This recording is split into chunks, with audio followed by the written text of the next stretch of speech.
Hello students, today I'm so excited that we get to talk about adding and subtracting with negative numbers. This is a concept you're going to be very comfortable with, very familiar with, and we talked about it way back at the beginning of the year when we talked about the negative number line. We did some adding and subtracting with negative numbers, but we never wrote it down into a formula. And so this week we're going to get really comfortable with it, write it down so that you can do it in your head. You can do it without having to draw a number line or draw out a picture. So that, because this is one of the really important things to understand before we keep moving forward in solving and simplifying algebraic expressions and equations. So that's what we're looking at today. Now there's a couple things, they're called properties. They're rules for addition or things that are true of in addition problems that we need to know. Subtraction problems also have these properties, but they're the negative version of them, of course, because it's subtraction. And so we're gonna learn them for addition, and we just know the opposite is true for subtraction. So look up here on the board, and I want you to have your math journals out and open to a new page. We're gonna take notes today because this is important information for you to have. So we're gonna take notes on it today. So open up your math journal to a new page, a clean, fresh page, and title it Adding and Subtracting Negative Numbers. Okay, that's what I have titled up here. And then underneath that, you can write properties of adding. And then just pause the video for a minute and just copy down these two properties. I'll read them to you in case it's hard to see in the video, but if you need to, just pause it so that you can get them copied down. The associative property of addition is says that changing the grouping of addends does not change the sum. Okay, there's words in there that we haven't talked about in a long time. Addends. Addends are the two numbers that are being added together in an addition problem. 2 plus 3, 2 and 3 are your addends. And then sum, of course, is the answer to an addition problem. So the associative property of addition says changing the grouping of addends does not change the sum. Don't worry if you can't picture what that's talking about in your head. We're going to do it in a minute here. We're going to put some examples, but I just want you to get the phrases written down. The second property of addition we're going to talk about today is the commutative property of addition, and it states that changing the order of addends does not change the sum. Okay, changing the order of addends does not change the sum. So pause, get those two things written down, and then we'll come back and do examples of it. All right, so associative says changing the grouping of addends does not change the sum. It's kind of an odd phrase, so I'm gonna grab actually a different color marker here and put a problem on the board. 2 plus 3 plus 4. Okay, typically our order of operations tells us to add from left to right. So we do 2 plus 3 is 5, plus 4 is 9. And we could show that by putting parentheses around it, right? 2 plus 3 is 5, plus 4 is 9. Well, what if we changed where we put those parentheses? What if we changed the grouping, right? These parentheses give us a grouping. So what if we changed it? What if we wrote, or 2 plus parentheses, 3 plus 4? Do we still get the same answer? We do the 3 plus 4 first. 3 plus 4 equals 7. 2 plus 7 equals 9, right? So you've been using this property probably for a very long time. When you added a whole big row of numbers, you often were told to look for tens, right? And so you were looking for groupings of 10. We do groupings when we add all different kinds of ways. So you've probably been doing this in a long time. These two properties basically mean the same thing, because we could write this a different way and then it would be the commutative property. But it's important to note that they are two different properties, because when we use them coming up in algebra, it's going to be really important to be able to recognize both changing of the groupings of addends and changing of the order of addends doesn't make a difference. They still have the same sum. So then the commutative property says changing the order of addends does not change the sum. We've talked about this one a good bit this year. It simply means 2 plus 3 equals 3 plus 2, okay? So we change the order and we still get the same thing. 2 plus 3 equals 5, 3 plus 2 equals 5. Now you can see how this would definitely not be true with subtraction. 2 minus 3 would equal a -1, and we'll talk about that. 3 minus 2 equals 1. So you can see how that would not be true with subtraction. But let's check on the associative one. Would it be true with subtraction? Let's say we have 5 minus 1 minus 3. So if we do this part first, 5 minus 1 equals 4 minus 3 equals 1, okay? Well, let's switch it around and see if we can still make it true. What if we did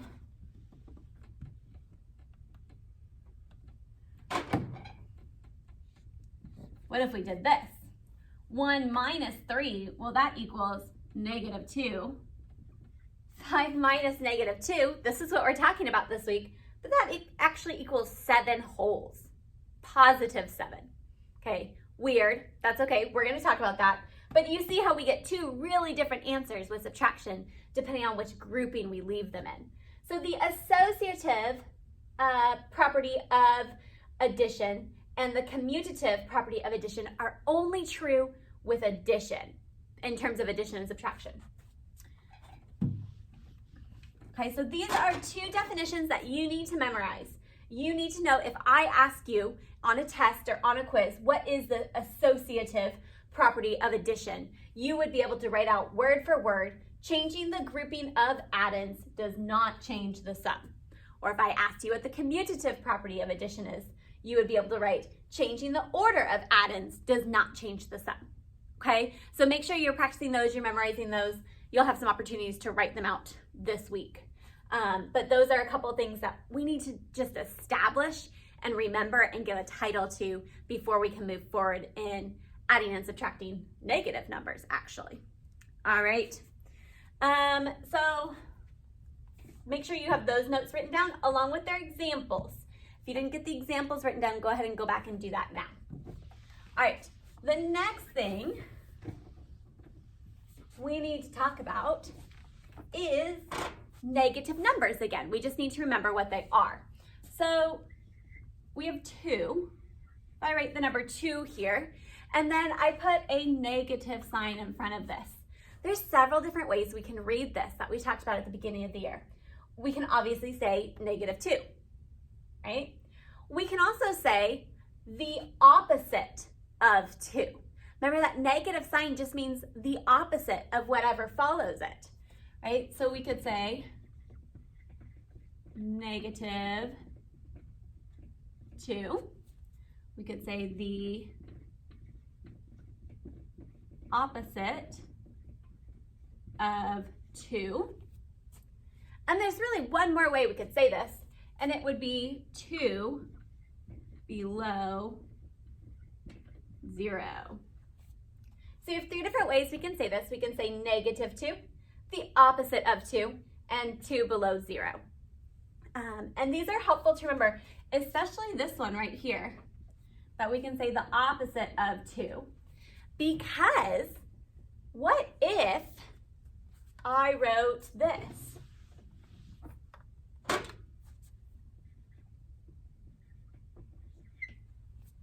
-2. What does that essentially equal? Well, it's the opposite of 2. So if we think about our number line, here's 0, +1, +2, -1, -2. Okay, if we start here, the opposite of 2, well, that takes us right back to here, -2.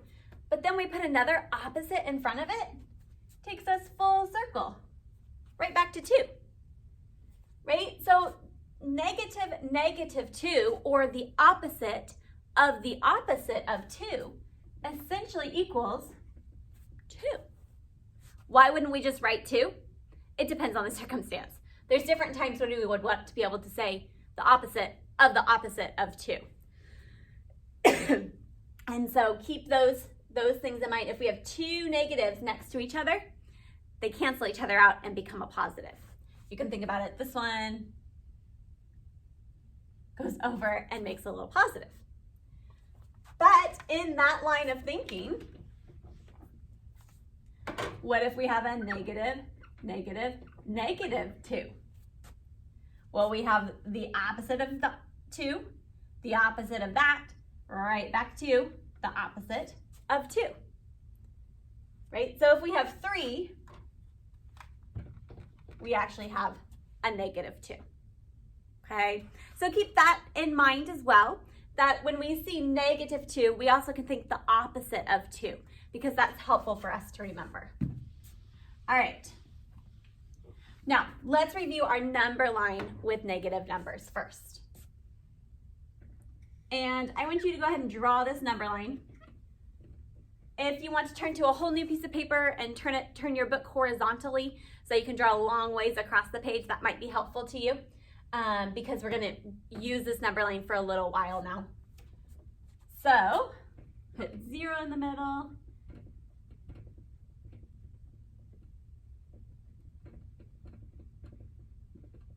You probably can fit about the same up on your page there. 1, 2, 3, 4, 5, -1, -2, -3, -4, -5, and there's a -6. Okay. So remember, the further down our number line that we go, the further this way we go, we get smaller numbers, right? The further this way we go, we get larger numbers. So -6 is smaller than -4. Those are all things that we practiced back at the beginning of the year. But -6 is smaller than -4 because it's further down the number line. This way's down, or if we drew it vertically, this way's down, and our negative numbers go down the number line. So when we are talking about adding on a number line, okay, let's just do 1. I'm going to change colored markers here. Let's do 1 plus 3.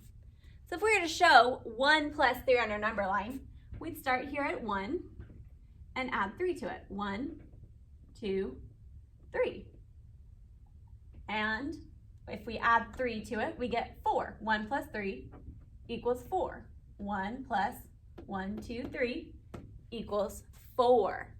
So if we're picturing adding on the number line, that's what we're doing. So let's think about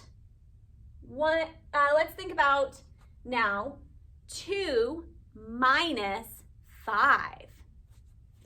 Okay, I'm going to do it underneath it. 2 minus 5. I want you to be showing these along with me so that you have these notes in your notebook for when we get done and you can look back at them. But 2 minus 5, if we go up here and we mark 2 on our number line, we're taking away 5 from it. So we're going this way because we're taking away 5. So we go 1, 2, 3, 4, 5. So 2 minus 5 equals -3. Because we had to keep going after we hit 0. We had to go negative. 2 minus 5, we can show that on our number line. Okay?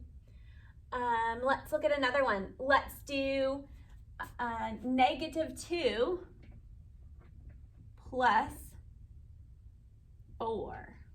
Okay, -2 plus 4. So here's -2, and we're adding 4 to it. 1, 2, 3, 4.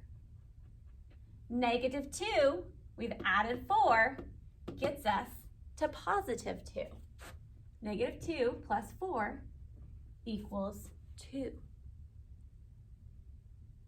Okay, so you should have all 3 of those on your number line, nice and neatly drawn, as well as the problems written. Make sure you have the problems written and know which ones they go with, right? And then you can either, if you have space underneath your number line, or if you need to turn a new page, you can turn a new page. But we're gonna list these out down below. So 1 plus 3 equals 4. And -2 plus 4 equals 2. We're just gonna work with these two problems today, these two equations. 1 plus 3 equals 4. Now, if we go back to we're gonna work today with the commutative property of addition. So if we go back to our commutative property of addition, what we can say is, what's also true is 3 plus 1. Right? Commutative means we can do them in any order we want, and they remain true. They remain consistent. So we can say 3 plus 1 equals 1 plus 3, and they equal 4. Well, let's do it here. Now, here's where you have to be a little bit careful. When you're moving numbers around, you need to make sure that that negative number goes with them, that that negative symbol goes with them, right? So sometimes it can be helpful if you want to put parentheses around it. So remember, this is one unit. It sticks together. It's not a separate thing, okay? So if we rewrite this, we have 4 plus -2 in our parentheses. 4 plus -2 equals -2 plus 4, which equals 2. That seems similar to something. 4 plus -2 equals -2 plus 4 equals 2. Could we also say 4 minus 2 equals 2? Right? Those are all the exact same equations. 4 plus -2 equals -2 plus 4, which equals 2. But 4 minus 2 also equals 2. Those all have the exact same value to them, the same meaning to them. Okay? So I'm going to erase all of this right now, and you can be copying this down if you still need to. I'm going to erase all of this, and then we're going to look at this equation along with several others and use that commutative property of addition to make an observation about adding and subtracting negative numbers. All right. So if we said 4 plus -2 equals -2 plus 4, which equals 4. Well, it equals 2. And then we said 4 minus 2 equals 2. Well, let's try it again with a different set of numbers. Let's do -3 plus 7 equals. So if you remember our number line, I'll draw it again over here. I have -3, -2, -1, 0, 1, 2, 3, 4, 5. It's a little bit messy, but you can get the point. Okay, so over here I have -3 plus 7. So I'm going to go 7 spaces. I'm going to add 7 spaces, so I'm going up my number line. 1, 2, 3, 4, 5, 6, 7. So -3 plus 7 equals 4. All right, let's use our commutative property of addition now to swap the order. That's the word I want. Swap the order of these two. 7 plus, we need to take our negative number with us, -3 equals 4. Well, don't we also know that 7 minus 3 equals 4? So what I hope that you're seeing is if we're adding a negative number, okay, if we're adding a negative number, it's the same thing as simply subtracting a positive number. We can see this through our property, our commutative property of addition, right? We did -3 plus 7, and we showed that on our number line. -3, we added 7 units to it. and that took us all the way up to positive 4. So we know negative 3 plus 7 equals 4. We know that for sure. Well, using our commutative property of addition, we can swap it around. And this time we say 7 plus negative 3 equals 4. Because we know these have to be true. Whoa, that got really messy. This is what I was trying to do. These have to be true because of the commutative property of addition, right? Well, because we know from all the times we've tried it, or because we can show you 7 numbers on our finger and we can take away 3 and we have 4 fingers left, right? That 7 minus 3 equals 4. And so these two are what we would call equivalent. Equivalent. I can spell that right. We know these are equivalent. Well, at the root of the word equivalent is the word equal, right? And so anytime that we're adding a negative number to something, it's the exact same thing as subtracting a positive number, okay? So that's where we have to stop today. We'll pick it up right here tomorrow with this same discussion and lots more practice. But the rest of today, I want you to go ahead and finish the review worksheet of simplifying and solving for algebraic expressions. So I will see you right back here tomorrow.